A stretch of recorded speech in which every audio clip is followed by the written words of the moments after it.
அன்பார்ந்த சகோதர சகோதரிகளுக்கு அஸ்ஸலாமு அலைக்கும் வரஹ்மத்துல்லாஹி வபரகாத்துஹு. அல்லாஹ் கூறுகிறான், அத்தியாயம் 14 வசனம் 7. அல்லாஹ் கூறுகிறான், وَإِذْ تَأَذَّنَ رَبُّكُمْ لَئِنْ شَكَرْتُمْ لَأَزِيدَنَّكُمْ وَلَئِنْ كَفَرْتُمْ إِنْ عَذَابِي لَشَدِيدٌ.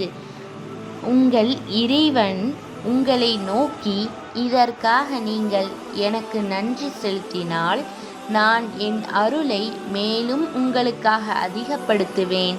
நீங்கள் என் அருளுக்கு நன்றி செலுத்தாதது மாறு செய்தல் நிச்சயமாக என் வேதனை மிக கொடியதாக இருக்கும் என்று அறிக்கையிட்டதையும் நபியே நீர் அவர்களுக்கு ஞாபகமூட்டுவீராக. அஸ்ஸலாமு அலைக்கும் வரஹ்மத்துல்லாஹி வபரகாத்துஹு.